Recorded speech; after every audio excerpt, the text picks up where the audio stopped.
विनायकमूर्ति की जय, आदिपराशक्ति की जय, अभिरामि अम्मनुक्कु जय. ஒருவரை வாழ்த்துகிலேன் நெஞ்சில் வஞ்சகரோடு இணங்கே எனது உனதென்றிருப்பார் சிலர் யாவரோடும் பிணங்கே அறிவுண்டு என் கண்ணீர் வைத்த பேரழியே யார் கமலத்தில் ஆரணங்கே அகிலாண்டமும் ஒளியாய் நின்ற கலியாகி அந்த கரணங்கள் விம்மி கரை புரண்டு வெளியாய் விடின் எங்கனே மரப்பே நின் புதுமலர்கிட்டு நின் பாத இறை கமலம் இரவும் பகலும் இறைஞ்சவல்லார் இமையோ எவரும் பரவும் பதமும் ஐராவதமும் பகீரதியும் உறவும் குளிசமும் கற்பகக்காவும் உடையவரே உடையாளை ஒல்கு செம்பட்டுடையாளை ஒளிர்மதி செஞ்சடையாளை வஞ்சகர் நெஞ்சடையாளை தயங்குநூலிடையாளை எங்கள் பெம்மானிடையாளை இங்கு என்னை இனி படையாளை உங்களையும் படையாவண்ணம் பார்த்திரோமே பார்க்கும் திசைதோறும் பாசாங்குசமும் பழிச்சிறை பண்டாரும் புதுமலரைக்கும் கரும்பும் என் கல்லலெல்லாம் தீர்க்கும் திரிபுரையாள் திருமேனியும் சிற்றிடையும் குங்குமமுலையும் முலைமேல் மாலையுமே. அழி ஆர் அமலத்தில் ஆர் வணங்க. ஆர்ங்கிற வார்த்தை 2 தடவை வருதுங்க. அழி ஆர் ஆர் வணங்க ரெண்டுலையும் வெவ்வேறு அர்த்தத்தில் வருது. அழி ஆர் அப்படின்னா அழினா வண்டுகள், ஆர்னா ஆர்ப்பரிக்கும் மொய்க்கும். வண்டுகள் மொய்க்கக்கூடிய வண்டுகள் வந்து தேர்ந்திருக்கிற மலரை பார்த்து அதை சுற்றி சுற்றி வந்து உள்ள போய் தேன் எடுத்து கொடுத்து திரும்பவும் வெளியில் வந்து ரொம்ப சந்தோஷமாக அது ஆர்ப்பரிச்சுட்டு சொல்லுவாங்க. அதனால் வண்டுகள் ஆர்ப்பரிக்கும்னா அந்த மலரில் வந்து தேன் நிறையா இருக்கு. அழி ஆர் வண்டுகள் ஆர்ப்பரிக்கும் கமலத்தில் தாமரை மலரில் ஆரணங்கே அந்த தாமரை மலரில் வீட்டிருக்கக்கூடிய முதல்ல சொல்ற ஆர்னா ஆர்ப்பரிக்கும், 2வது வர்ற ஆர் அணங்கேனா அருமையான அழகான அணங்கே பெண்மணியே அப்படின்னு அபிராமி அம்மன் சொல்றார். அது வண்டுகள் சந்தோஷத்தினால் ஆர்ப்பரிக்கக்கூடிய அந்த எந்த தாமரையை சுற்றி அது ஆர்ப்பரிக்கின்றனவோ அந்த தாமரை மலர் மீது வீட்டிருக்கக்கூடிய அழகிய அபிராமியே அப்படின்னு அர்த்தம் பண்ணுறார். அகிலாண்டமும் நின் ஒளியாக நின்ற ஒளிர் திரு மேனியே. அந்த 78வது பாட்டில் அம்பாள் வந்து தரிசனம் கொடுக்குற எப்படி சாட்சாத்காரமாக நம்ம பார்த்தோம், விஸ்வரூபமாக தரிசனம் கொடுக்குறா. அதனால தான் அவங்க முகம் வந்து ஆகாயத்தில் இருக்குது. அதனால் முகத்தில் இருக்கிற அந்த குழை வந்து அந்த கண்கள் இடது பக்கம் ஓடி அந்த இடது குழையை பார்த்ததுனால அந்த இடது குழை சந்திரன், அந்த சந்திரன் காத்துக்கள். வலது குழையை பார்த்துட்டு தான் சூரியன் இருப்பார், கரெக்டாக இடது குழையை பார்க்குறேன். அதனால ராத்திரியில் சந்திரன் வருது. அந்த ராஜா கேட்ட மாதிரி சந்திரன் வந்து அமாவாசை அன்னைக்கு வருது, அதை பார்த்தோம். அதனால் அந்த காட்சி வந்து அவருடைய மனத்தில் இன்னும் விட்டு போகல. ஆனால் நம்மளாக இருந்தால் அந்த ஒரு அற்புதமான அந்த அனுபவத்தில் நிறுத்தியிருப்போம். ஆனால் அவர் நிறுத்தலை. அவருக்கு வேணா ஏற்கனவே இந்த அபிராமி பாடுறதுக்கு தொடங்கும் போது மனதில் சங்கல்பிக்கின்றார். 100 பாடல்கள் உனக்கு வந்து சதகமாக இதை பாடப் போகிறேன், 100 பாடல்களை கொண்டு ஒரு அற்புதமான ஒரு நூலை உனக்காக படைக்கப் போகிறேன் மனதில் சங்கல்பம் பண்ணிட்டு அப்புறம் பாட ஆரம்பிக்கிறார். அதனால 78ல் வந்து அம்பாள் வந்துட்டா இனிமேல் எனக்கு பிரச்சனை இல்லை, என்னோட தண்டனை போயிடும் சொல்லி அவர் நிறுத்தலை.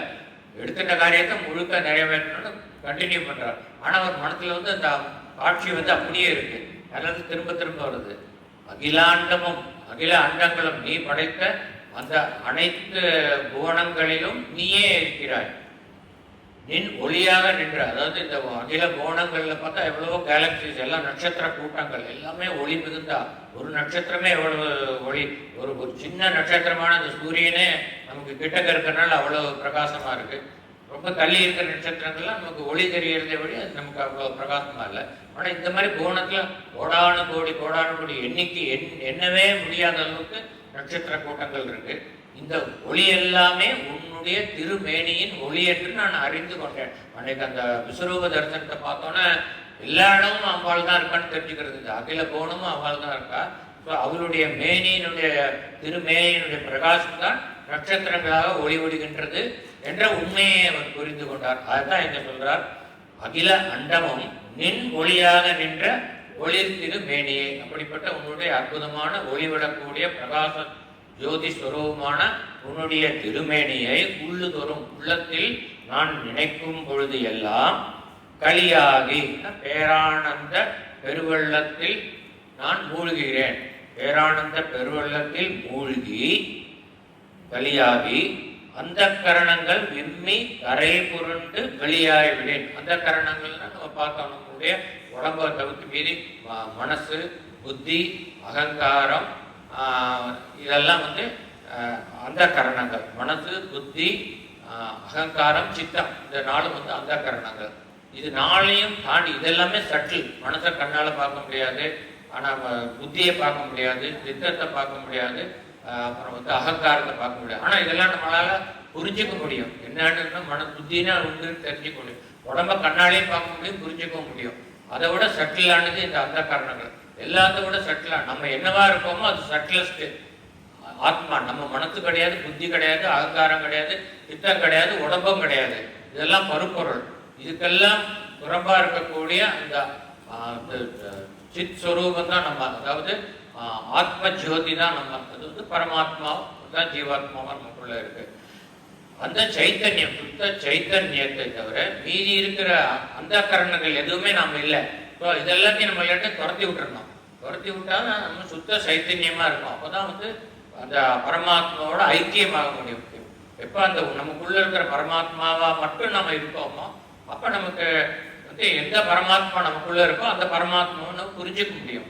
அதனால என்ன சொல்றார், அந்த கரணங்கள், அதாவது இந்த 4 மனம், புத்தி, சித்தம், அகங்காரம் என்னும் அந்த கரணங்கள் விம்மி கரை புரண்டு வெளியாகிவிடும். எனக்கு புறம்பா எல்லாம் போயிடணும். அப்படி போய்விட்டாலும் கூட நம்ம நினைச்சுக்கிறோம் மனசு வேணும், அம்பாளை நினைக்கிறது மனசு வேணும். இல்லையே, வேண்டவே வேண்டாங்கிறார். இதுல அவர் சொல்றாரு, நீ சுத்த சைத்தன்யமா இருக்கும், நீயே அவ்வளோ இருக்க நீ புரிஞ்சுப்ப. அதனால இந்த அந்த கரணங்கள் உனக்கு தேவையில்லைங்கிற வெளியே ராதர் இதெல்லாம் போயிடுச்சுன்னா உனக்கு ரொம்ப சுலபம், நீ வந்து பரம்பொருளா இருக்கிறத புரிஞ்சுக்கிறது அப்படிங்கிற அர்த்தத்தில் எழுதுறார். எங்கனே மறப்பேன், எப்படி நான் மறப்பேன், நின் விறகினியே. விறகுனா வழிகாட்டுதல், உன்னுடைய உபாயம். நீ வந்து உன்னை ஜோதி ஸ்வரூபமா நான் எப்படி வழிபடணுங்கிற உபாயத்தை நீ எனக்கு கொடுத்ததை நான் எப்படி மறப்பேன். ஏன்னா நான் அந்த ஜோதி ஸ்வரூபமாவே அப்ப நான் புரிஞ்சுப்பேன். நான் நீயாவே நான் இருக்கிறத புரிஞ்சுக்கும் பொழுது நான் உன்னை வழிபடும் உபாயத்தை தெரிந்தவன் அல்லன் என்று எப்படி கூற முடியும்? அதனால எங்கனே மறப்பேன் நின் விறகினையே அப்படின்னு ரொம்ப அழகா சொல்றார். அடுத்த பாடலுக்கு போகலாம். நின் பாத விரை கமலம் விரவும் புதுமலர் இட்டு இரவும் பகலும் இறைஞ்ச வல்லார். நின் பாத விரை கமலம். விரை கமலம்னா வாசனை மிகுந்த தாமரை பூ. பாத விரை கமலம்னா வாசனை மிகுந்த தாமரை பூ போன்ற உனது திருவடி. நின் பாத விரை கமலம் விரவும் புதுமலர் இட்டு. அம்பாளுடைய திருவடியை எப்படி நம்ம வந்து பூஜிக்கணும்னு சொல்றார். விரவும் புதுமலர் இட்டு அப்படின்னா, விரவும் புதுமலர்னாக்கா காலங்காட்டால புதுசா பூக்கக்கூடிய மலர், மொட்டு மலர்ந்து மலரும். காலை நேரத்தில் நிறைய பூக்கள்லாம் வந்து காலையில தான் மலரும். ராத்திராணிங்கிற ஒரு பூ தான் எக்ஸப்ஷன், ராத்திரியில தான் அது மலரும். இதெல்லாம் இது எல்லாமே காற்றால மலரக்கூடியது. அதனால் விரவும் புது மலர்னா காலையில் மலரக்கூடிய, அதிகாலையில் மலரக்கூடிய அந்த பூக்களை நான் அதிகாலையிலேயே எழுந்து ஸ்நானம் செய்து அந்த பூக்களை பறித்து உன்னுடைய திருவடியாகிய பாத கமலத்தில், உன்னுடைய திருவடியாகிய தாமரை மலரில், மற்ற மலர்களை தாமரை மலர்களில் நான் சமர்ப்பிக்கிறேன் சொல்றார். நின் பாத விரைக்கமலம் விரவும் புதுமலர் இட்டு, புதிய மலர்களை, புது மலரை பற்றி நம்ம ஏற்கனவே நிறைய தரம் பார்த்துருக்கோம். அதனுடைய சிறப்பு அப்படிப்பட்ட புத்தம் புதிதாக மலர்ந்த அந்த மலரை இட்டு அதை வந்து உன்னுடைய பாத கமலத்துக்கு சமர்ப்பித்து இரவும் பகலும் இறைஞ்சவளார். எப்பொழுதும் எந்த காலமும் நான் உன்னை என் மனதில் நினைத்து தியானம் செய்ய வேண்டும். காலையில் புதுமலரால் உன் பாதத்தை அர்ச்சனை செய்து எப்பொழுதும் உன்னையே என் மனத்தில் நினைத்து தியானம் செய்ய வல்லார்னு செய்யக்கூடியவர்கள் அவர்களுக்கு என்ன கிடைக்கும்ங்கிறார். இமையோர் எவரும் பரவும் பதமும். இமையோர் அப்படின்னாக்கா தேவர்கள், தேவலோகத்தில் இருக்கக்கூடிய தேவர்கள்.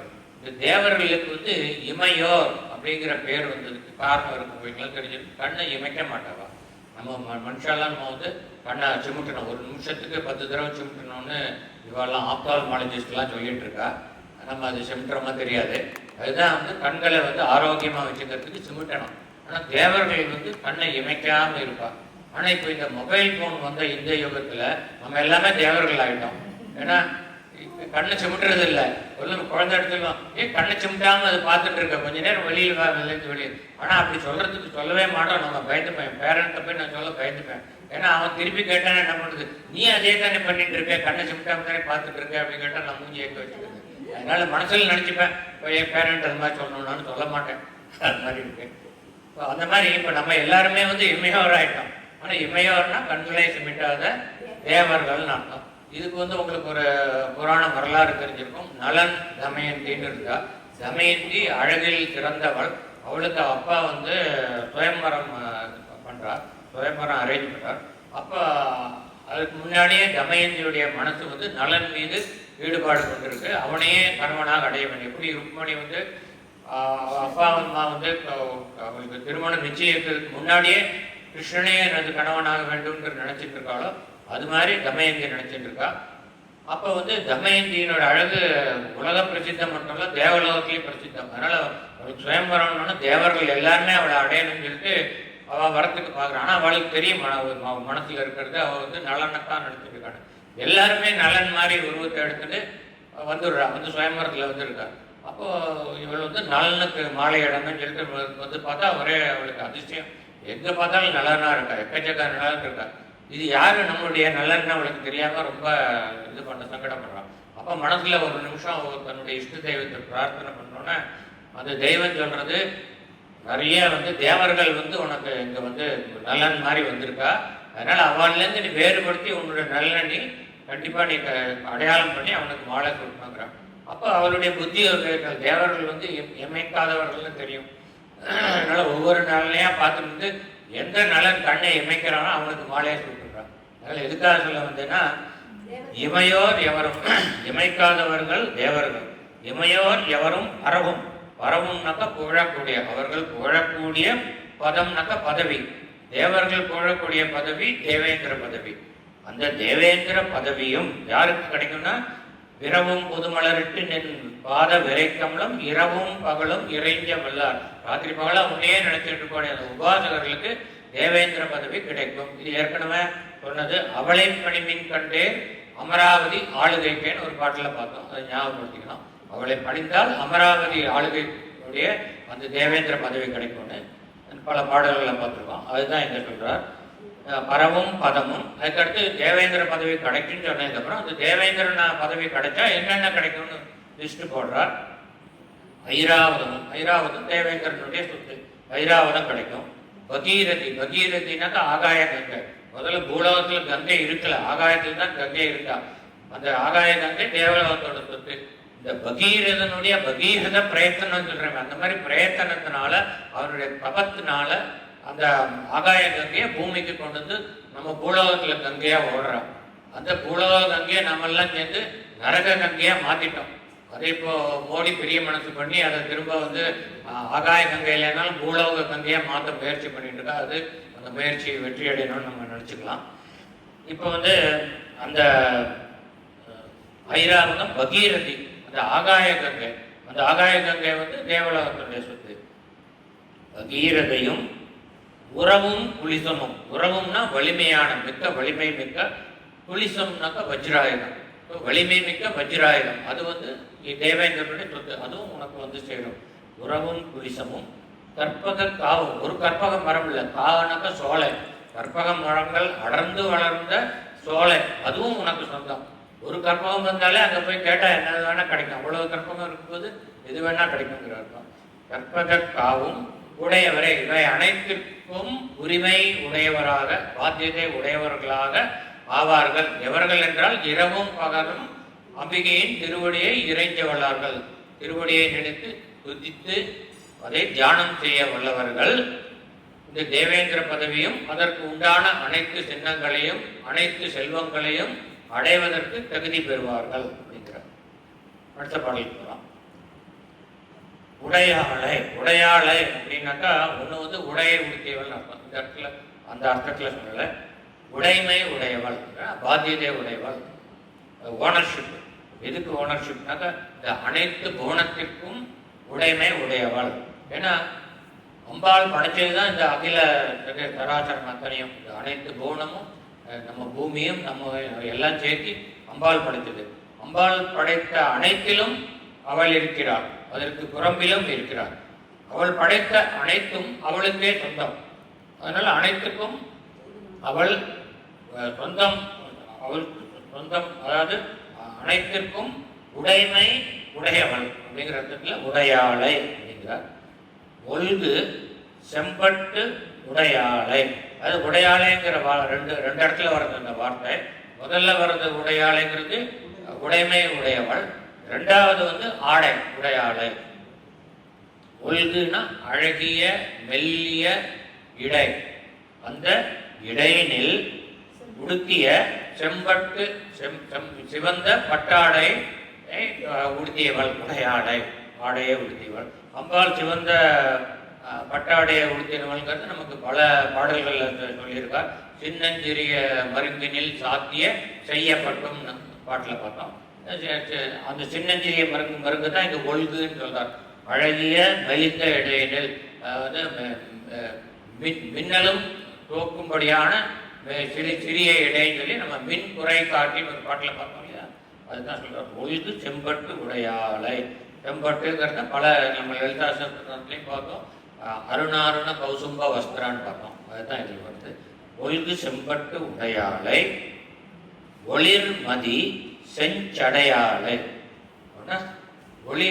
ஒளிவிட்டு வீசக்கூடிய, அதாவது ஒளி வீசக்கூடிய அந்த பிறைச்சந்திரன், மதினாக்க பிறைச்சந்திரன், அந்த பிறைச்சந்திரனை செஞ்சடையாளே, அதாவது அந்த பிறைச்சந்திரனை சடையனில் சூடி இருக்கக்கூடிய, சடையனாக்கா அவருடைய கூந்தலில் சூடி இருக்கக்கூடிய, செஞ்சடையாளேன்னு சிவந்த சடைன்னு எடுத்துக்கூடாது. அம்பாளுடைய சடை கருமை, கருமையிலும் கருமை, அதான் விண்முகில்கள் வெளிரண காட்டிய கரும் கூந்தலும்னு பின்னாடி இந்த அபிராமி அம்மை பதிகத்தில் வரக்கூடியது.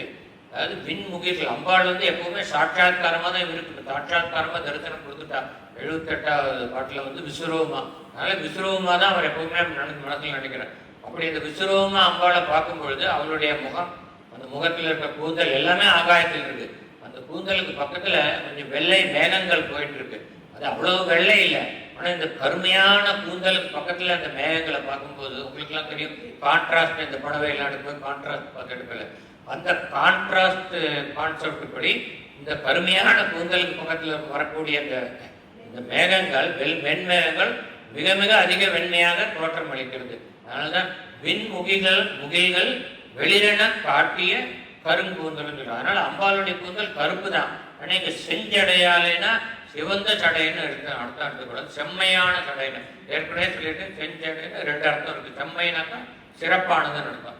சிறப்பான சடைன்னு என்ன அர்த்தம்?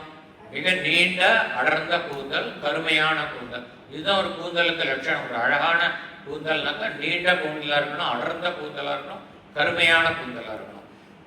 அம்பிகையினுடைய கூந்தல் அப்படிப்பட்டது, என்றென்றும் அப்படியே இருக்கக்கூடியது. நம்ம மனிதர்களுடைய கூந்தல்லாம் அது மாதிரி இல்லை, பிறக்கும்போது நல்ல சிறப்பாக கருப்பாக நீண்ட அது மாதிரி இருக்கும். அப்புறம் நாளடைவில் அப்படி எப்படி போயிடும் அது. ஆனால் அம்பாள் வந்து என்றைக்குமே இளமையாக இருக்கக்கூடியவர். அதனால செஞ்சடையாளை 84ஆம் பாட்டில் இருக்கும். ஒளிர்மதி செஞ்சடையாளை, அதாவது ஒளி வீசக்கூடிய பிறைச்சந்திரனை அணிந்த அற்புதமான அழகிய கூந்தலை உடையவளை அப்படின்னு உடையவளை. வஞ்சகர் நெஞ்சு அடையாளை, வஞ்சனையை நெஞ்சில் கொண்டுள்ள அந்த தீயவர்களின் நெஞ்சத்தை அடைய மாட்டாதவளை. அம்பாளுக்கு எந்த வித்தியாசமும் கிடையாது. இவன் நல்லவன் கெட்டவன், இவனுக்கு தான் நம்ம அனுகிரகம்னு பண்ணக்கூடாதெல்லாம் கிடையாது. அவள் எல்லோருக்கும் ஒன்று தான். இப்போ வந்து வஞ்சகருக்கும் அருள்வாயை நன்னெஞ்சேன்னு பார்த்துருக்கோம். அது மாதிரி வைதாரையும் வாழ வைக்கும்னு இதில் திரு அருணகிரிநாதர் எழுதுகிறார், அலங்காரத்தில் எழுதுகிறார், கந்தர் அலங்காரத்தில். வைதாரையும் வாழ வைக்கும். ஏன்னா முத்தமையால் வைதாரையும் வாழ வைக்கும்னு சொல்கிறார். அப்படின்னா ஒரு ரெண்டு அர்த்தம் அதுக்கு. வந்து யார் வந்து முருகனை கண்டபடி திட்டுறாளோ, வசவு பாடுகிறார்களோ, வசை மொழிகளால் அவனை நிந்தனை செய்கிறார்களோ அவர்களையும் வாழ வைக்கும். அதுக்கு இன்னொரு அர்த்தம் முத்தமையால் வைதாலயம்னா அற்புதமான இயல் இசை நாடகம் என்ற 3 தமிழ், அதை வந்து தமிழ் மொழியை சிறப்பாக பிரயோகித்து, நல்லது பிரயோகிக்கல, முருகனை திட்டுவதற்காக பிரயோகிக்கிறார்கள். அப்படி திட்டுவதற்காக பிரயோகம் செய்தால் கூட இவர்கள் தமிழை அழகாக பிரயோகம் செய்கிறார்களே என்ற காரணத்தினால், ஏனென்றால் தமிழ் மொழி முருகனுக்கு மிகவும் மிகவும் பிடித்தமான மொழி. அதுக்கு ஒரு காரணம் இருக்கு. ஏன்னா முருகன் மிக மிக நேசிப்பது வள்ளியை. வள்ளியின் தாய்மொழி தமிழ் மொழி, வள்ளிக்கு பிடித்த மொழி தமிழ் மொழி. எனவே முருகனுக்கு பிடித்த மொழி தமிழ் மொழி. அவன் தமிழை அனைத்தினும் மேலாக நேசிக்கிறான், காதலிக்கிறான். அதனால முத்தமையால் வைதார, இந்த அற்புதமான தமிழ்னால என்ன நீ வந்து திட்டினாலும் உன்னை நான் வாழ வைப்பேன் அப்படிங்கிறார். அதே மாதிரி அம்பாளுக்கு எந்த வித்தியாசமும் கிடையாது. வஞ்சகர் நெஞ்சு அடையக்கூடாதுன்னு இல்லை. ஆனால் அவர்கள் மனசில் வந்து வஞ்சனை எண்ணங்கள் இருப்பதனால் அவர்களுக்கு உள்ளே அம்பிகை அனைவருக்கும் உள்ளே அவள் இருக்கிறாள். நமக்குள்ள மட்டும்தான், அதாவது நமக்குள்ள சொல்ல மாட்டேன், அதாவது அம்பிகையை ஆராதிக்கிறவர்கள் உள்ளே மட்டும் அவள் இருப்பவள் அல்ல. அவளை நிந்திக்கிறவர்கள் உள்ளேயும் அவளே இருக்கிறாள். ஆனால் ஆராதிக்கிறவர்கள், அதாவது அவளை தியானம் செய்பவர்களுக்கு அவள் உள்ளே இருப்பது புலப்படும், அவர்கள் அறிந்து கொள்கிறார்கள். அதனால அவளுக்குள்ள அவள் இருக்கான்னு சொல்றான். மற்றவர்களுக்கு தெரிவதில்லை. ஏன்னா வேற விசாரங்களில் அவர்கள் மனது சென்று விடுவதனால் அற்புதமான அந்த பரம்பொருள் அவர்களுக்குள் இருப்பதை அவர்களுக்கு தெரிவதில்லை. அதனால் நெஞ்சில் அடையாதவள் நமக்கு தோன்றது. அவள் நெஞ்சு அடையல, அவள் நெஞ்சுக்குள்ளே அவள் தான் இருக்கா. அனைத்து ஜீவராசிகளுக்குள்ளும் இருப்பது அந்த பரம்பொருளே. ஆனால் எந்த ஜீவராசிகள் பரம்பொருளை தமக்குள் இருப்பதை உணர்கின்றனவோ அவர்களுக்கு மட்டுமே அந்த பரம்பொருள் புலப்படும், மற்றவர்களுக்கு புலப்படாது. துஷ்ட தூரான லலிதாசாசனம் சொல்றான். அவள் தூரமா நிற்கணும்னு நினைக்கல. அவளுக்கு உள்ளேயே, துஷ்டர்களுக்கு உள்ளேயே அவள் தான் இருக்கா. ஆனா அவளுக்கு தெரியறது இல்லை, எங்கேயோ இருக்கா அப்படின்னு நினைச்சிட்டு இருக்கா. ஃபர்ஸ்ட் ஆஃப் ஆல் அவள் இருக்கானே அவன் நம்புறது இல்லை. அப்படி இருந்தாலும் எங்கேயோ இருக்கான்னு நினைச்சுக்க, அவன் நமக்குள்ளேயே இருக்கான்னு அவளுக்கு தெரியறது இல்லை. மற்றவர்களுக்கு தெரியும். அவர்களுடைய அன்பர்களுக்கு, லலிதாம்பிகையின் அன்பர்களுக்கு மிக அருகாமையில் நமக்குள்ளே இருக்கிறாள் என்று தெரியும். ஆனால் துஷ்டர்களுக்கு அது தெரியாது. அதனால துஷ்ட தூரான்னு சொல்றான். அந்த அர்த்தத்தான் சொல்றான். வஞ்சகர் நெஞ்சு அடையாளை தயங்கும் நுண்ணூல் இடையாளை. இந்த கருத்து பல பாடல்களில் பார்த்துருக்கோம். அதாவது மிக மிக மெல்லிய நூலை விட மென்மையான இடையை மெல்லிய இடையை உடையவர். அதாவது நூல்லையே மென்மையான நூல்கிறார். அந்த காலத்துலலாம் வந்து நூல் வந்து கவுண்ட் சொல்லுவாள். 40 கவுண்ட்ஸு, 60 கவுண்ட்ஸு, 100 கவுண்ட்ஸு. வேஷ்டிலாம் வாங்கும்போது பார்த்து 100 கவுண்ட்ஸ் வேஷ்டி தான் ரொம்ப விசேஷம், ரொம்ப மெல்லிஸாக இருக்கும். அது உடுத்தினதே தெரியாது. அடியில் திரும்பி பார்த்துக்கணும் வேஷ்டி உடுத்திட்டு இருக்கோமா இல்லையான்னு. அந்த அளவுக்கு நமக்கு தெரியாது, இடுப்புல இருக்கிறது தெரியாது. அந்த அளவுக்கு ரொம்ப ரொம்ப மெல்லிஸாக இருக்கும். அதனால் அந்த ரொம்ப ரொம்ப மெல்லிஸாக இருக்கக்கூடிய அந்த நூல் அதுவே வந்து வெட்கப்படுமா, அதாவது தயங்கும். அது தயங்கும். ஏன்னா நம்ம தான் வந்து எல்லாத்த விட மெல்லிசுன்னு நினைக்கிறதுக்கு அது தயங்கும். ஏன்னா அம்பாளுடைய இடையை பார்த்துட்டு நம்மளை விட மெல்லிசா ஒரு வஸ்து இருக்கு இந்த உலகத்துல அப்படின்னு நினைச்சிட்டு அந்த நூல் வந்து தயங்கும். அது மாதிரி தயங்கும் நுண்ணூல் இடையாளை, அப்படிப்பட்ட இடையே உடையவளை எங்கள் இங்கே வந்து 2 அர்த்தத்தில் வரும். இதில் வந்து நிறைய உடையாளை 2 அர்த்தத்தில் 2 வார்த்தைகளாக வந்து, அது மாதிரி இடையாளை வந்து 2 அர்த்தத்தில் வருது. அது மாதிரி செஞ்சடையாளையும் 2 அர்த்தத்தில் வருது. ஒளிர்மதி செஞ்சடையாளை, வஞ்சகர் நெஞ்சு அடையாளை. புரியுது இல்லையா? 2 வருது எல்லா வார்த்தையும், ஆனால் 2 இடத்துலையும் வெவ்வேறு அர்த்தம். இப்போ அது மாதிரி நுண்ணூல் இடையாளை, எங்கள் பெம்மான் இடையாளை. முதல்ல செஞ்ச இடையாளை வந்து இடையே உடையவள். 2வது வந்து எங்கள் பெம்மான் இடையாளைனா இடது பக்கத்தில் உடையவளை. எங்கள் பெம்மான் எங்களுடைய தலைவராகிய சிவபெருமானின் இடையாளை, இடப்பக்கத்தில் உரிமை கொண்டாடும் இந்த அம்பிகையை இங்கு என்னை இனி படையாளை. ஏன்னா அவருக்கு நிச்சயமா அவருக்கு வந்து தெரியும் இனிமே பிறவி கிடையாது எனக்கு. ஏன்னா அம்பாள் வந்து 78வது பாடல் பாடும்போது அவருக்காக வந்து நிலவை உண்டாக்கினான், சாட்சாத்கார ஸ்வரூபத்தையே கொடுத்துட்டார். இப்படிப்பட்ட ஒரு கருணை செய்தவள் இனிமேல் என்னை படைக்க விடமாட்டாள். இந்த அற்புத நினைவோடையே அவளை நான் ஐக்கியம் அடைய வேண்டும் என்றுதான் அவள் கருதுவாளே ஒழிய இனி ஒரு பிறவி எனக்கு கொடுக்க மாட்டாள். கான்ஃபிடன்ஸ் அவருக்கு. இங்கு என்னை இனி படையாளே. அப்புறம் நமக்கு அட்வைஸ் பண்றார், உங்களையும் படையாவண்ணம் பார்த்திருமே. எத்தனை உங்களுக்கு அழுது போகலையா? பிறவி எடுத்து கோடானு கோடி பிறவி எடுத்துட்டே இன்னும் பிறக்கணுமா? கொஞ்சம் அம்பிகை திருவடியை அடைவதற்கான முயற்சிகளில் நீங்களும் ஈடுபடுங்களே அப்படிங்கிறார். இனியொரு பிறவி எடுக்காமல் இருக்க அவளை மனத்தில் இருத்தி நீங்களும் தியானம் செய்யுங்கள். அவளின் திருவடி கமலங்களில் நீங்களும் மனதை ஈடுபடுத்துங்கள் சொல்லி நமக்கு ஒரு அட்வைஸ் பண்றார். பார்க்கும் திசைதோறும், அதாவது இப்போ அவருக்கு 78 பாட்டுக்கும் நான் சொன்னேனே, கண்டினியூஸாக அந்த காட்சி தான் அவருக்கு, அம்பாலோட காட்சி தான் இருக்கு. இந்த பாடலை எழுதிட்டிருக்காரே வழியா மனசுக்குள்ள அவள் தான் இருக்கா. அதனால இந்த பாட்டில் சொல்றார், அம்மா எங்க பார்த்தாலும் நீ தான் இருக்கு, எனக்கு உன்னை தவிர வேற எதுவுமே தெரியலையேங்கிற. நான் வெளியில கண்ணை புறக்கண்ணால நான் எங்க பார்த்தாலும் உன்னோட காட்சியா தெரியுது. சரி, கண்ணை மூடிட்டு எனக்குள்ள பார்த்தாலும் நீ தான் இருக்க. அதனால உன்னை தவிர எனக்கு வேற எதுவுமே எனக்கு தெரியலங்கிறது தான் அழகா சொல்றார். பார்க்கும் திசை தோறும், நான் எந்த திசையில பார்த்தாலும், இந்த அகில கோணம் முழுவதும் என் கண்ணை செலுத்தி எங்கு பார்த்தாலும், இல்லை கண்ணை மூடிக்கொண்டு என்னை அந்தர்முகமாக நான் பார்த்தாலும், உள்முகமாக என்னை நான் பார்த்தாலும் எனக்கு தெரிவது நீதான். எப்படி தெரியுறேன்னு சொல்லி சொல்றார். பார்க்கும் திசை தோறும் பாசாங்குசமும், ஒரு கையில் பாசத்தையும் ஒரு கையில் அங்குசத்தையும் தரித்து இருக்கக்கூடிய உன்னுடைய தோற்றம். பனிச்சிறை வண்டு ஆர்க்கும் புதுமலர் ஐந்தும். பனின குளிர்ந்த, சிறை வண்டு குளிர்ந்த சிறகுகளை உடைய வண்டு, குளிர்ந்த சிறகுகளை உடைய வண்டு ஆர்க்கும். ஆர்க்கும்னா ஏற்கனவே பார்த்தோம், ஆர்னு பார்த்தோமே, அதே தான் ஆர்க்கும். அந்த பாட்டில் பார்த்தோம் இல்லையா? எந்த பாட்டில் பார்த்தோம்? அலியார், அலி ஆர் கமலத்தில், இந்த ஆர் அதே அர்த்தம் தான் இங்கே. ஆர்க்குங்கிறதுனுடைய ஷார்ட் ஃபார்ம் தான் ஆர்.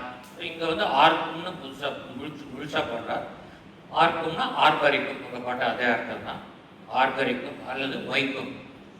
பனிச்சிறை வந்து குளிர்ந்த சிறகுகளை உடைய வண்டு சுற்றி ஆர்ப்பரிக்கும் புதுமலர் ஐந்தும். புத்தம் புதிய மலர்களான 5 மலர்கள்.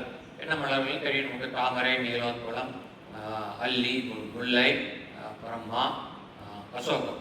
5 மலர்களை தனது கைகளில் பஞ்சபானங்களாக ஏந்தியிருக்கக்கூடியவள் நம்முடைய பஞ்ச தன்மாத்திரைகள்.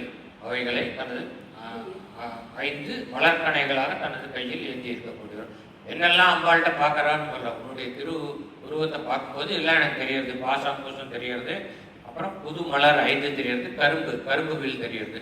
என்னுடைய மனமான உன் கரும்பு உன் மனோரூபேற்று போதாண்டா பஞ்ச தன்மாத்திர சாயகாது நீங்கள் நினைவுபடுத்திக்கணும். இது பார்க்கும்போது இல்லை, அது நீங்கள் லலிதா சகஸ்ரநாமம் பாராயணம் பண்ணும்போது இதை நினைவுபடுத்திக்கணும். அபிராமி அந்த பனிச்சிறை வண்டார்க்கும் புதுமலர் 5 கரும்பும் என் அல்லலெல்லாம் தீர்க்கும் திரிபுரையால் திருமேனியும். அதாவது என்னுடைய துன்பங்கள் எல்லாவற்றையும் தீர்த்தது எதுனா உன்னுடைய திருமேனி. நீ விஸ்வரூபமாக எடுத்த உன்னுடைய திருமேனியினால் நிலவு தோன்றியது. நீ விஸ்வரூப தரிசனம் கொடுத்ததுனால தான் உன்னுடைய முகம் வந்து ஆகாய மலாவ நின்றது.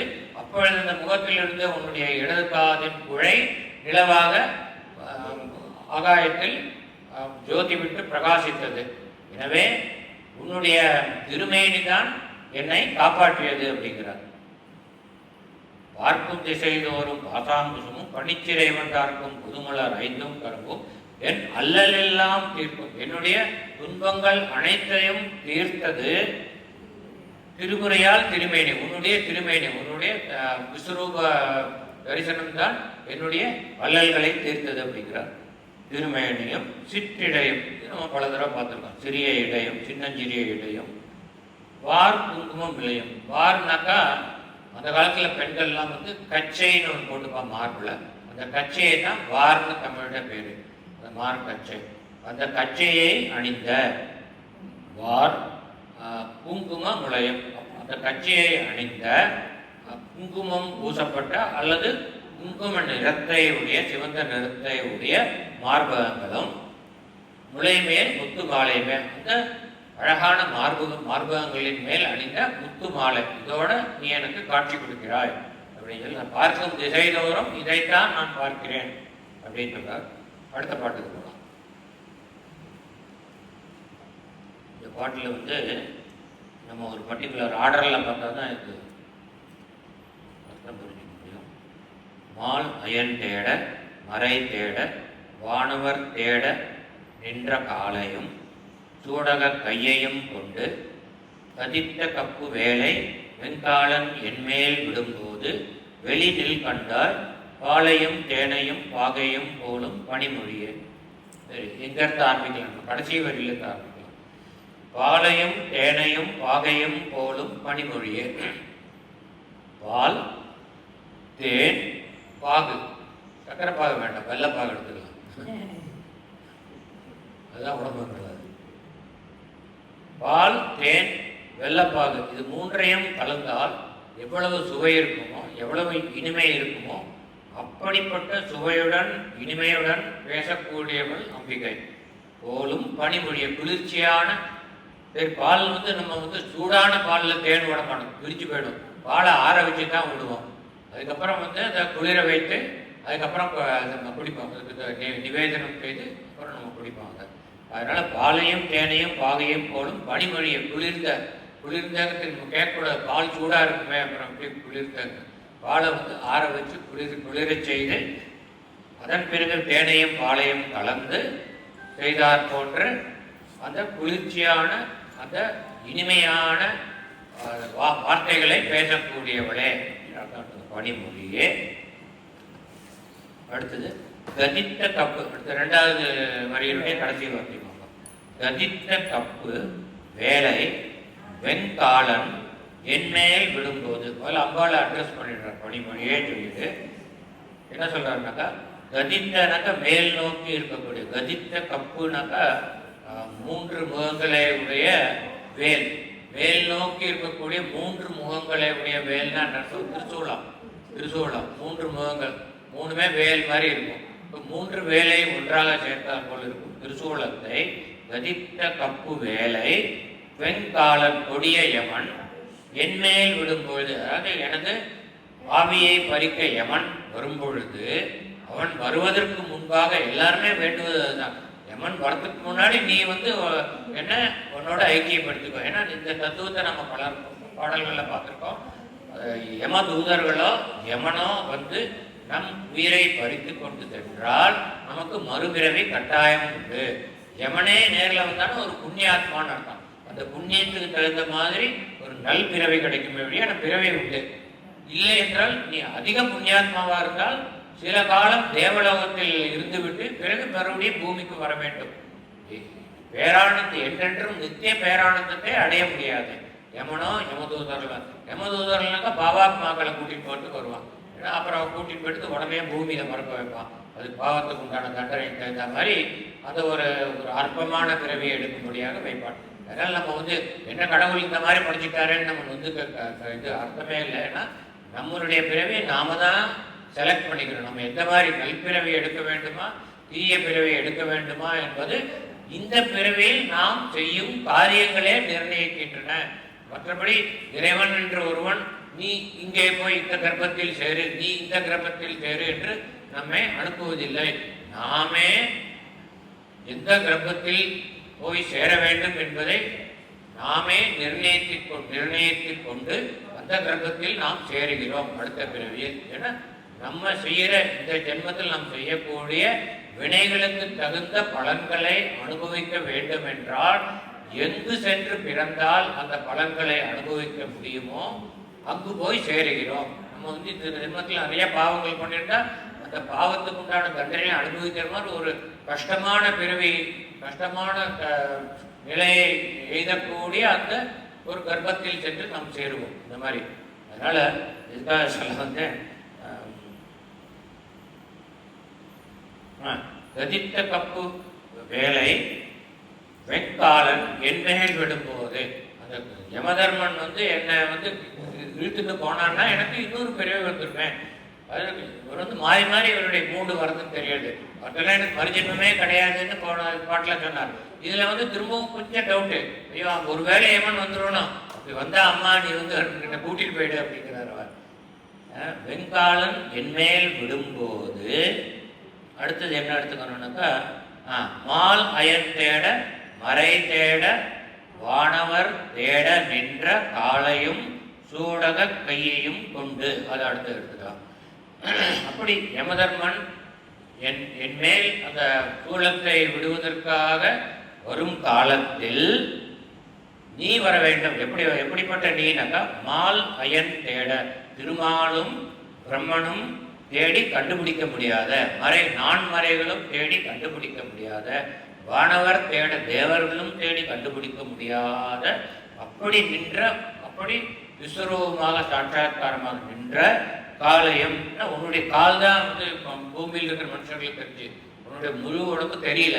எனக்கு வந்து திவ்ய திருஷ்டி நீ கொடுத்த, அதனால நான் உன்னுடைய முழு விஸ்வரூபத்தையும் நான் பார்த்தேன் அப்படின்னு அவர் சொல்றாரு. நான் சொன்னேன், அவர் சொல்றாரு எனக்கு வந்து அந்த திவ்ய திருஷ்டி கொடுத்தனால நான் பார்த்தேன், ஆனா நீ வந்து மற்றவாலாம் உன்னோட காலத்தான் பார்த்தா, அதனால காலையும் அப்படிங்கிறார். காலையும் சூடக கையையும் கொண்டு, சூடகம்னா வளையல்கள் அணிந்த, ரொம்ப ரொம்ப முக்கியம். அம்பாள் வந்து எப்பவுமே இவர் சொல்றது வந்து நீ வளையல் அணிஞ்சிட்டு வரணும் எனக்கு அருள் புரிய போதுங்கிறார். ஏன் அப்படி சொல்றாருனாக்கா, வளையல் நல்ல அம்பாளுக்கு ஏற்கனவே சொல்லியிருக்கேன், அவள் கண்ணாடி வளையலும் சங்கு வளையலும் தான் கொண்டு வருவா. இப்போ மாதிரி மாடர்ன் இந்த பிளாஸ்டிக் வளையல் இல்லை ஈவன் கோல்டு அதெல்லாம் கூட கொண்டு வர மாட்டாங்க. அப்போ அந்த கண்ணாடி வளையல் சங்கு வளையலும் கொண்டு வரும்பொழுது அவள் தூரத்தில் வரும்பொழுதே என்ன பண்ணுவானாக்கா, கையை இப்படி வீசிட்டு வரும்போது வளையலோட சத்தம் கேட்கும். அது மட்டும் இல்லை, நம்ம அடியவரை காப்பாற்றுறதுக்காக போகும் போது அவள் அபயகரம் வச்சுட்டு தான் வருவாள். சாதாரணமாக இப்படி இருக்கிற கையை இப்படி தூக்கி வைப்பாள். அப்போ இங்கே இருக்கிற வளையல்லாம் இப்படி வரும்போது கீழே இப்படி ஓடி வரும்போது உன்னோட ஒன்று மோதி சத்தம் உண்டாகும். அப்போ நீ தூரத்தில் வரும்பொழுதே அந்த சத்தம் என் காதுக்கு கேட்டு நீ வந்துட்டேங்கிற ஒரு தைரியம் வந்துடும். யமன் இந்த பக்கம் வந்துட்டு இருப்பான், அவனை பார்த்துட்டு பயந்துப்பேன். ஆனால் உன்னுடைய வளையல் சத்தம் கேட்டாக்கா எனக்கு மனசுல நிம்மதி வந்துடும். இதை வந்து ஏற்கனவே ஒரு பாட்டில் பார்த்துருக்கோம். புறம்பை அடுத்து குடிபுக்க ஆவி வெண் கூற்றுக்கு இட்ட வரம்பை அடுத்து மருகும் அப்போது, அங்கேயும் இதே அர்த்தம் தான். வெண் கூற்றுனாக்கா யமனுடைய அந்த காலம் நமக்கு உண்டான நிர்ணயிச்ச அந்த ஆயுள் காலம் முடிஞ்சு ஐயோ யமன் வந்துட்டானே மருகும்னாக்கா வேதனைப்படும் போது, அப்போது வளைக்கை அமைத்து, இதே சொல்ல வளைக்கை அமைத்து அரம்பை அடுத்த அறிவையர் சூழ வந்து அஞ்சல் என்பாய் நரம்பை எடுக்க இசை வடிவாய் நின்ற நாயகியேன்னு அந்த பாட்டை பார்த்தோம். அதில் சொல்றாரு, அதில் இன்னும் சொல்றாரு என்னன்னா, உங்களோட வளைக்கை வந்து அந்த வளையலோட சத்தம் கை கேட்கலைனாலும் அரம்பை அடுத்த அறிவையர் உன்னுடைய பரிவார தேவதையர்கள் எல்லாரும் சூழ வரணும். ஏன்னா உன்னுடைய வளையல் சத்தம் கேட்கலைன்னா கூட அவெல்லாம் உன்னை துதிச்சுட்டு வருவா இல்லையா, அந்த சத்தம் கேட்க எனக்கு அப்படின்னு சொல்லி அதில் சொல்றார். இதில் சொல்றார் வளையல் சத்தம் மட்டும் போகிறோங்கிறார். அதனால என்ன சொல்றேன்னாக்கா, சூடக கையும் காலையும் வளையல் அமைத்த கையையும் வளையல்கள் அணிந்த கையையும் கொண்டு இதெல்லாம் பார்த்துட்டோம். கதித்து கப்பு வேலையங்கால் வாழையும் தானியம் மொத்தம் மாலையும் வெளியினில் கண்டார். இந்த வளைக்கரங்களை கொண்டு வெளியினில் கண்டாய் என் முன் வந்து தோன்றுவாய் அப்படின்னு சொல்லிட்டு வெளியினில் கண்டாய். அவ்வளோதான், அதோட முடிஞ்சது இல்லையா, பார்த்துட்டோம் இதெல்லாம். அதாவது அற்புதமான மொழி. எதுக்காக பனிமொழியே முதல்ல சொல்கிறாங்கிறதுக்கு இப்போ எனக்கு அர்த்தம் புரியுது. இத்தனை நேரம் புரியல, இப்போ நான் சொல்கிறேன் நான். பனிமொழியேன்னு ஏன் சொல்கிறாங்கனாக்கா, அம்பாள் இப்படி இவரை வந்து காப்பாற்ற வரும்பொழுது வளைக்கை மீது அபயங்காரம் கொடுத்து அஞ்சாதே நான் வந்துவிட்டேன்னு சொல்லணும்.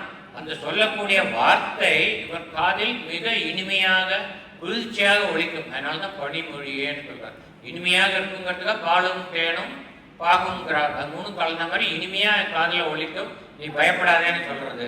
அடுத்தபடியாக அது வந்து என் காதில் குளிர்ச்சியாக ஒழிக்கும். என்னுடைய பயத்தை போக்கி விட்டாய். ஏன்னா வெங்காலம் வரும்போது அவ்வளோ சூடாக இருக்கும் உடம்பு. அந்த சூடை வந்து நீ தணிக்கிறாய் உன்னுடைய மொழியின் மூலமாக அப்படின்னு நம்ம அர்த்தம் அழகாக எடுத்துக்கலாம். நினைவுக்கும் எட்டாத என் திருமூர்த்தி. மொழிக்கு எட்டாதுனாக்கா வார்த்தைகளால் வர்ணிக்க முடியாது. இப்படித்தான் இப்படிப்பட்ட அம்பிகையின் திருத்தோற்றம் இவர் வந்து கண்ணால் பார்த்துட்டார். மற்றவர்களுக்கெல்லாம் எடுத்து சொன்னேன், அம்பாள் நான் பார்த்தேன், எப்படி பார்த்தேன்னு சொல்றது தெரியாது. ஏன்னா அப்படி வார்த்தைகளால் வர்ணிக்க முடியாதது. ஒரு சாதாரண ஒரு காட்சியை பார்த்தா இப்படி இருந்தது அப்படி இருந்தது வர்ணிக்கலாம். இது அற்புதமான காட்சி. இது வந்து வர்ணனைக்கு அப்பாற்பட்ட காட்சி. அந்த அழகாகட்டும், அந்த ரூபமாகட்டும், இந்த அனைத்தையும் விரைவை நிற்கும் ரூபமாகட்டும், அதெல்லாம் வந்து வார்த்தையால் வர்ணிக்க முடியாது. இப்போ இந்த பாட்டிலையும் அவருக்கு அதே தோற்றம் தான் தெரியும். 78வது பாட்டில் பார்த்த தோற்றம் தான் இதுலேயும் தெரியாது. மொழிக்கும் நினைவுக்கும் இப்போ வந்து அவர் வந்து எப்படி பார்த்தோங்கிறத அவராலேயே கற்பனை பண்ணி பார்க்க முடியலங்கிறார். நினைவு கேட்டாதுனாக்கா கண்ணை மூடின்னு ஒன்று தியானிச்சா கூட முழுசா ஒன்று தெரியல. எப்படி நான் பார்த்தேங்கிறது எனக்கு முழுசா கொண்டு வர முடியல படத்துக்கு.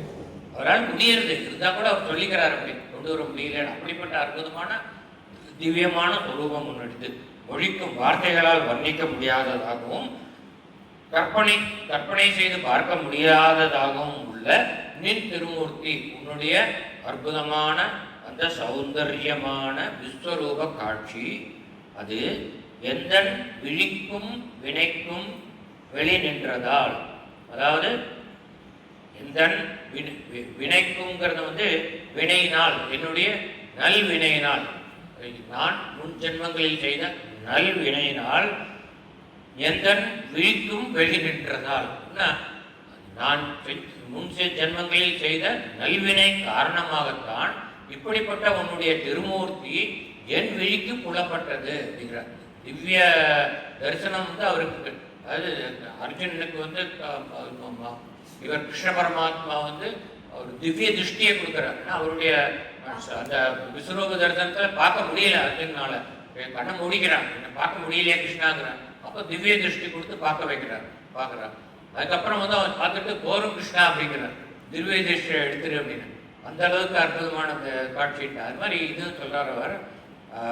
விழிக்கு என்னுடைய நல்வினையின் காரணமாக என்னுடைய விழிக்கு அந்த திவ்ய திருஷ்டி கிடைத்ததுங்கிறார். அப்படிப்பட்ட அந்த என்னுடைய நல்வினை பல ஜென்மங்களில் செய்த புண்ணிய பலனின் காரணமாக என் விழிக்கு வெளி நின்றது, உன்னுடைய தோற்றம் என் விழிக்கு கிடைத்தது, காண கிடைத்தது அப்படிங்கிறார். வெளி நின்றதால் விழியால் மதனை அழிக்கும் தலைவர் தன்னுடைய மூன்றாவது கண்ணான நெற்றிக் கண்ணினால் மதனை அழிக்கும் தலைவர், மன்மதனை அழிக்க தீக்கிரையாக்கிய என்னுடைய தலைவராகிய சிவபெருமான் அவரின் அழியா விரதம். அழியா விரதம்னா சர்வ சதா காலமும் தியானத்தில் ஈடுபட்டிருக்கிறார். அவர் தியானம் செய்வது நம் அனைவருக்காக வேண்டி, நம் அனைவரும் உய்ய வேண்டும் என்பதற்காக, நம்முடைய ஆன்மாக்கள் அனைத்தும் கிடைக்க வேண்டும் என்பதற்காக சிவபெருமான் சர்வசதா காலமும் தியானம் செய்து கொண்டிருக்கிறார். ஆனால் இந்த சூரபத்மநாதி அந்த அனைத்து அசுரர்களிலும் வதம் செய்யப்பட வேண்டும் என்றால் சக்தியும் சிவனும், சக்தி சிவன் இருவரின் சக்தியும் கூடிய முருகப்பெருமானின் திரு அவதாரம் உண்டாக வேண்டும் என்று தேவர்கள் அனைவரும் பிரார்த்திக்கிறார்கள் அம்பிகையிடம் என்று. ஆகவே தேவர்கள் மன்மதனை அனுப்பி இவருடைய தியானத்தை கலைக்க வைக்கிறார்கள். அதை நம்ம ஏற்கனவே பார்த்துருக்கோம். அதுதான் எங்க சொல்றார், விழியால் மதனை அழிக்கும் தலைவர். அப்படி செஞ்சும் கூட அவனை அழிச்சதுக்கு அப்புறமும் திரும்ப அவர் தியானத்துக்கு போயிடுறார். அவருடைய அழியா விரதம். அப்படி போனால் என்னாகும், முருகப்பெருமானோட அவதாரம் உண்டாகாது. அதனால் அம்பாள் வந்து இந்த தேவர்களையும் ரிஷிகளையும் முனிவர்களையும் பார்க்க வேண்டும் என்ற கருணை காரணமாக முருகப்பெருமானின் திரு அவதாரம் உண்டாக வேண்டும் என்பதன் அவசியத்தை உணர்ந்து சிவபெருமானின் தியானத்தை அவளே கலைத்து அவருடைய உடலின் ஒரு பாகத்தை எடுத்துக்கொள்கிறார். அதுதான் சொன்னார், அழியா விரதத்தை அண்டமெல்லாம் பழிக்கக்கூடிய அனைத்து உலகத்திலே இருப்பவர்கள் வந்து சிவபெருமானுடைய தியானமே கலைந்து விட்டதே அப்படின்னு அவன் பழிக்கிறான். அந்த மாதிரி பழிக்கும்படியாக ஒரு பாகம் கொண்டால் வழி இடது பாகத்தை கொண்டு எதுக்காக இடது பாகத்தை அவர் எடுத்துக்கொண்டாள் என்றால் எதுக்காக வந்து மன்மதன் வந்து அழிஞ்சதுக்கப்புறம் அவருடைய தவத்தை கலைச்சி இடது பாகத்தை எடுத்துக்கிறான்னா அவர் மனத்தில் அப்போ இருந்தது முருகப்பெருமான் உண்டாக வேண்டும். இப்போ முருகப்பெருமான் உண்டாகனாக்க எதுக்காக அந்த அசுரர்களை அழிக்கிறதுக்கு. அந்த அசுரர்கள் வாங்கிய வரம் என்ன? சிவன் அம்பிகை இருவரின் சக்தியும் ஒன்றாக பெற்ற ஒரு மாபெரும் சக்தியினால்தான் அந்த அசுரர்களை அந்த தாரகாசுரன் சிங்கபகவான் அந்த சூரபத்மன் என்னும் இந்த அசுரர்களை அழிக்க முடியும் அப்படிங்கிற அந்த வரத்தை அவள் வாங்கியிருக்க. வேறு எந்த சக்தியினாலும் அழிக்க முடியாது. இப்போ சிவபெருமான் மட்டுமாக முருகப்பெருமானை தோற்றுவித்தால் அந்த சக்தியினால் அழிக்க முடியாது. சிவனும் சக்தியும் சேர்ந்த ஒரு சக்தியினால் தான் முடியும். அப்படி சேர்ந்த சக்தினாக்கா அம்பாளுக்கு தெரியும் எப்படி முருகப்பெருமான் தோன்ற போறாருலாம் முன்னாடியே தெரியும். அவருடைய நெற்றிக்கண்லேருந்து வரக்கூடிய அந்த ஜோதி பிழம்பு தான் முருகப்பெருமான் ஆகக்கூடியது. இப்போ வந்து சிவபெருமான் அப்படியே இருக்கும்போது அவருடைய நெற்றிக்கண்லேருந்து ஜோதி வந்தால் அந்த ஜோதியில் வந்து சிவ அம்சம் மட்டுமே இருக்கும். அம்பாள் வந்து சிவனோட ஐக்கியமாயிட்டா வலது பக்கம் சிவன் இடது பக்கம் அம்பாள் என்ற ஒரு நிலை வந்து விட்டால் அந்த நெற்றிக்கண்ணனுடைய வலது பக்கம் சிவனுடைய கண், இடது பக்கம் அம்பிகையினுடைய கண். அந்த நெற்றிக்கண்ணிலிருந்து தோன்றக்கூடிய ஜோதி சிவனும் சக்தியும் இணைந்த ஜோதியாக வரக்கூடியது.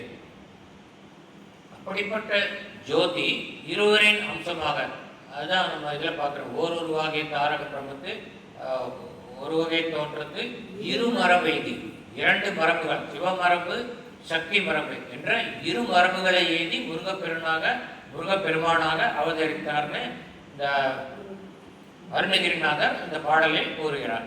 அதுதான் என்ன சொல்றார், இரண்டு சக்திகளும் சேர்ந்து வர வேண்டும் என்பதற்காக அவரது ஒரு பாகத்தை கொண்டு ஆட்கொண்டவாள் அம்பிகை. அதனால அந்த ஜோதி பிழம்பு வந்து அந்த ஜோதி பிழம்பு 6 ஜோதிகளாக மாறி 6 முகங்களை கொண்ட ஒரு திருவுருவமாகி, அதுதான் ஓருருவாகி ஒரு திருவுருவமாகி முருகப்பெருமானாகி அந்த முருகப்பெருமான் அசுரர்களை அழித்து அமரர்களை சிறை மீட்டான். இது நம்ம எல்லாருக்கும் தெரிந்த வரலாறு.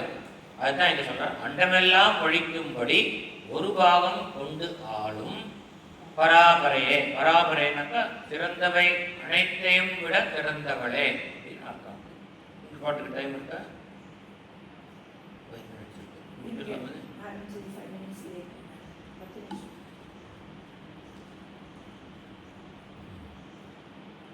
இந்த பாட்டு வந்து சிறக்கும் கமலத்திருவே நின் சேவடி சென்னி வைக்க துறக்கம் தரும் நின் துணைவரும் கூடி நீயும். இதுக்கு நிறைய கொஞ்சம் நேரம் ஆகும். ஆனால் முடிஞ்ச வரைக்கும் பார்த்துட்டு அப்புறம் அடுத்து பார்க்கலாம், இல்லை இதோடு நிறுத்திக்கலாம்.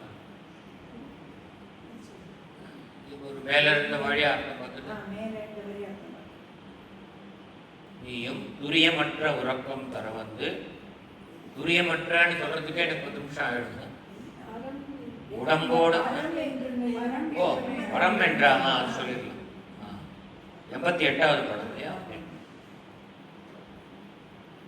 பரம் என்று உன்னை சரணடைந்தேன், அடைந்தேன் தமியேனும் உன் பக்தருக்குள் தரம் அன்று இவன் என்று தள்ளத்தகாது தரியலர்த்தம் புறம் அன்று எரிய பொறுப்புவில் வாங்கிய போதில் அயன் சிரம் ஒன்று செற்ற கையான் இடப்பாகம் சிறந்தவளே.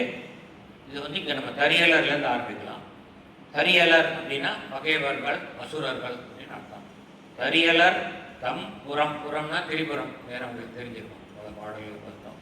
தரியலர் தம் புறம்னா அந்த அசுரர்கள் தாரகாட்சன் கபலாட்சன் வித்யுத்மாலி என்ற 3 அசுரர்களின் 3 புறங்களாகிய திரிபுரங்கள். அந்த திரிபுரங்களை அன்று காலத்தில் அது எரியும்படியாக அதுக்கு என்ன கொண்டு வந்தார், கையில் வில்லை எடுத்துட்டு வந்தார். இது பொறுப்பு வில். பொறுப்புனாக்க தெரியும், மலை, வேறுமலையை வில்லாக வளைத்து மகாவிஷ்ணுவை பானமாக ஏந்தி கொண்டு வந்தார் தெரியும். தரியலர் தம் புறம் அன்று எரிய அசுரர்கள் பகைவர்களின் திருபுறங்கள் அன்று எரியும்படியாக வேறுமலையை வில்லாக வளைத்து வாங்கிய தன் கையில் வாங்கிய, தன் ஒரு கையில் ஏந்தி கொண்ட, வாங்கிய கையான். வாங்கிய கையான்ங்கிறது இங்கே எடுத்துக்கலாம். கையான்ங்கிறது 2 இடத்துல வரும். ஓகே, ஆனால் ஒரு இடத்துல தான் எழுதியிருக்காரு. கவிதையில் அந்த மாதிரி வரும். ஒரு இடத்துல எழுதினா பல இடத்துல அதை வந்து சேர்த்துக்க முடியும். பொறுப்புவில் வாங்கிய கையான், கையில் வந்து வாங்கிக்கிறார் பொறுப்புவில். அடுத்து வந்து 2வது கையான் என்னன்னா, போதில் அயன் சிரம் ஒன்று செற்ற கையான். போதுனாக்கா தாமரை மலர். தாமரை மலரில் வீற்றிருக்கும் அயன் பிரம்மா. பிரம்மாவின் சிரம் ஒன்று. ஏன்னா பிரம்மா வந்து முதல்ல 5 தலைகளோட இருந்தார். அவர் 5வது தலை ஆணவ தலை. 4 தலைகள் அவருக்கு வந்து 4 வேதங்கள் வந்து 4 தலைகளாக இருக்கு. இந்த 4 வேதங்களை வைத்து அவர் படைப்பு தொழிலை செய்கிறார். 4 தலை தான் வேணும், 5வது தலை எக்ஸ்ட்ரா. அது வந்து அது ஆணவத்தை கொடுத்துருக்கு அவருக்கு. அதனால் ரொம்ப ஆணவத்தோடு நடந்துட்டார். அதனால தான் முருகப்பெருமானுக்கு கூட அவர் வந்து தலை வணங்காமல் இது பண்ணுறார். அப்புறம் அவரை வந்து தலையில் ஊட்டி ஜெயிலில் போனதெல்லாம் தெரியும். அப்போ வந்து இந்த 5வது தலை வந்து ஆணவத்துக்கு காரணமான தலை என்பதனால் சிவபெருமான் அந்த ஆணவத்தை அழிக்க வேண்டும் என்ற நோக்கத்தினால் அவருடைய 5வது தலையை கொய்து கொடுக்கிறார். அதனால் இதில் வந்து சிவபெருமானுடைய 8 வீரங்களை பற்றி நான் ஏற்கனவே சொல்லியிருக்கேன். இதில் 2 வீர செயல்கள். ஒரு வீர செயல் வந்து திருப்புறங்களை அழிப்பது, அந்த வேறுமலையை வில்லாக வளைந்து சிறுபுறங்களை. 2வது வீர செயல் பிரம்மாவின் ஆணவத்திற்கு காரணமான ஒரு தலையை கொய்வது. அதுதான் சொல்றார். அரியலர் தம் புறம் அன்று எரிய பொறுப்புவில் வாங்கிய கையான், போதில் அயன் சிரம் ஒன்று செற்ற கையான். அப்படிப்பட்ட சிவபெருமானின் இடப்பாகம் சிறந்தவளை. போன பாட்டிலையும் அது சொன்னார், ஒரு பாகம் கொண்டாலும் அது கண்டினியூ பண்றார். இடப்பாகம், அவனுடைய இடப்பாகம் சிறந்தவளே அப்படின்னா இடப்பாகத்திற்கு சிறப்பு சேர்த்தவளே. அப்படி சிவபெருமானின் திருமேனி முழுவதும் சிறப்பு மிகுந்தது. அந்த சிறப்பு மிகுந்த திருமேனியின் இடப்பாகத்திற்கு சிறப்புக்கு சிறப்பு சேர்த்தவளே அப்படின்னு அர்த்தம். சிறந்தவளே அப்படின்னு சொல்லிட்டு அடுத்தபடி தரியல் அர்த்தம்லேருந்து அர்த்தம் இல்லையா. அடுத்து இங்க அர்த்தம் ஆரம்பிக்கணும். சிறந்தவளே பரம் என்று உன்னை அடைந்தேன் அப்படின்னு, நீயே பரபிரம்மம் என்று உணர்ந்து, பரம்னா நீயே பரபிரம்மம் என்று உணர்ந்து, உன்னை அடைந்தேன்னு சரணடைந்தேன், உன் திருவடியை சரணடைந்தேன். தமியேனும் நானும், தமியேனும் நானும், உன் பக்தருக்குள் என்னை வந்து நீ உன்னுடைய பக்தனாக ஏற்றுக்கொள்ள வேண்டும் என்ற எண்ணத்தில் நான் உன்னை சரணடைந்தேன் பக்தருக்குள். ஆனால் நீ தரம் அன்று இவன், இவன் உனது பக்தனாக ஏற்றுக்கொள்ளக்கூடிய தரம் வாய்ந்தவன் அல்ல. அவரே சொல்லிக்கிறார். நம்ம எல்லாம் தரம் அன்று இவன். இந்த சுப்பிரமணிய ஐயர், சுப்பிரமணியர் தானே, தானே அபிராமி. சுப்பிரமணிய ஐயர் நம்முடைய பக்தனாக ஏற்றுக்கொள்ள தரம் இல்லாதவன் என்று ஒருவேளை நீ மனதில் நினைத்திருந்தால் அந்த நினைப்பை தயவு செய்து விட்டுவிடு அப்படின்னு சொல்றார். தரம் அன்று இவன் என்று தள்ளத்தகாது, என்னை வந்து தள்ளி வச்சிருவாதே, உன்னுடைய பக்தர்கள் ஒருவனாக என்னை ஏற்றுக்கொள் அப்படிங்கிறார். கரியல் அர்த்தம் அன்புறம் என்று இருக்கிறது. ஆதிபராசக்திக்கு ஜெய், அபிராமி அம்மனுக்கு